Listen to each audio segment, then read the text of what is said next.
നിയമസഭാ തിരഞ്ഞെടുപ്പിന്റെ പോളിംഗ് ശതമാന കണക്ക് പുറത്തുവിടണമെന്ന് ആവശ്യപ്പെട്ടുകൊണ്ട് കേന്ദ്ര തെരഞ്ഞെടുപ്പ് കമ്മീഷന് പ്രതിപക്ഷ നേതാവ് വി ഡി സതീശൻ കത്തയച്ചിട്ടുണ്ട് കേട്ടോ. നിയോജക മണ്ഡലം അടിസ്ഥാനമാക്കിയുള്ള കണക്കുകൾ പുറത്തുവിടണമെന്നാണ് ആവശ്യം.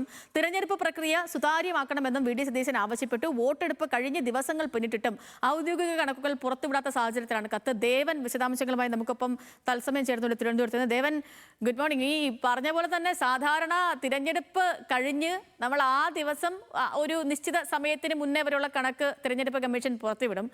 പിറ്റേ ദിവസം ഒരു 11-12 മണിയോടുകൂടി നമുക്ക് പോസ്റ്റൽ ബാലറ്റുകളും അതേപോലെ സർവീസ് വോട്ടും ഇതെല്ലാം കൂടിയൊക്കെ കൂട്ടി വ്യക്തമാക്കി തിരഞ്ഞെടുപ്പ് കമ്മീഷൻ ഫൈനൽ പോളിംഗ് പെർസെൻറ്റേജ് പുറത്തുവിടും. ഇതിപ്പം 3-4 ദിവസമായി തിരഞ്ഞെടുപ്പ് കഴിഞ്ഞിട്ട് ഇനിയും തിരഞ്ഞെടുപ്പ് കമ്മീഷൻ കൃത്യമായ കണക്ക് എത്ര ശതമാനം പോളിംഗ് കേരളത്തിൽ രേഖപ്പെടുത്തിയെന്നുള്ള കണക്ക് പുറത്തുവിട്ടിട്ടില്ല. പ്രതിപക്ഷ നേതാവിന്റെ കത്തിൽ പറഞ്ഞിരിക്കുന്ന കാര്യങ്ങൾ എന്തൊക്കെയാണ്?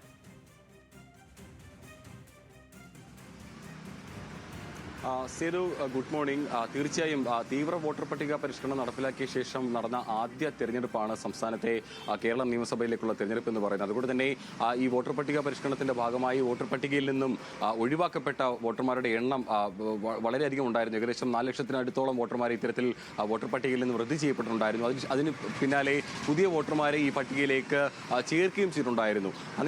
അങ്ങനെ നോക്കുകയാണെങ്കിൽ കൂടിയും കഴിഞ്ഞ നിയമസഭാ തെരഞ്ഞെടുപ്പിന് സമയത്തെ സംബന്ധിച്ചെടുത്ത് നോക്കുകയാണെങ്കിൽ കൂടിയും അതിനേക്കാൾ വലിയൊരു രീതിയിലുള്ള ഒരു വ്യത്യാസം, വോട്ടർമാരുടെ എണ്ണത്തിൽ വലിയ രീതിയിലുള്ള ഒരു വ്യത്യാസം ഇത്തവണത്തെ വോട്ടർ പട്ടികയിൽ പ്രകടമായിരുന്നു. പക്ഷേ ഈ തെരഞ്ഞെടുപ്പ് അവസാനിച്ച ശേഷം പോളിംഗ് ശതമാനം ഉയർന്നതടക്കമുള്ള ചർച്ചകളെല്ലാം തന്നെ ഒരു വശത്ത് തുടരുമ്പോഴും ആകെ പോൾ ചെയ്ത വോട്ടുകൾ എത്ര, അല്ലെങ്കിൽ വോട്ടർമാരുടെ എണ്ണം എത്ര എന്നുള്ള കാര്യത്തിൽ ഇതുവരെയും തെരഞ്ഞെടുപ്പ് കമ്മീഷന്റെ ഭാഗത്തു നിന്നും വ്യക്തമായിട്ടുള്ള ഒരു വിശദീകരണം വന്നിട്ടില്ല.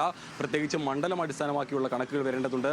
ഒപ്പം തന്നെ സേതു സൂചിപ്പിച്ചതുപോലെ തന്നെ പോസ്റ്റൽ ബാലറ്റുകൾ എത്രയുണ്ട്, ഒപ്പം തന്നെ സർവീസ് വോട്ടുകൾ എത്രയുണ്ട്, ഇക്കാര്യത്തിലെല്ലാം തന്നെ വ്യക്തമായ ഒരു കണക്ക് പുറത്തു വരേണ്ട ഒരു സാഹചര്യമുണ്ട്. പ്രത്യേകിച്ചും ഈ പോളിംഗ് ശതമാനം ഉയർന്നത് തങ്ങൾക്ക് അനുകൂലമാണ് എന്നുള്ളൊരു ചർച്ചയൊക്കെ തന്നെ UDF ക്യാമ്പിന്റെ ഭാഗത്തു നിന്നും ഉയർന്നു വരുന്നുണ്ട്. ഒപ്പം തന്നെ കഴിഞ്ഞ ദിവസം CPM സംസ്ഥാന സെക്രട്ടേറിയറ്റ് യോഗം ചേർന്നപ്പോഴും ഈ പോളിംഗ് ശതമാനമല്ല ഉയർന്നത്, അല്ലെങ്കിൽ പോൾ ചെയ്ത വോട്ടുകളുടെ എണ്ണത്തിൽ കാര്യമായ വ്യത്യാസം ഉണ്ടായിട്ടില്ല എന്നുള്ളൊരു കാര്യമായിരുന്നു LDF ക്യാമ്പിന്റെ ഭാഗത്തു നിന്നും ഉണ്ടായിരുന്ന ഒരു വാദം. അങ്ങനെ ഈ ഒരു പോളിംഗ് ശതമാനത്തിനെ പറ്റി മുന്നണികൾക്കിടയിൽ തന്നെ വലിയ രീതിയിൽ ചർച്ചകൾ തുടരുകയാണ്.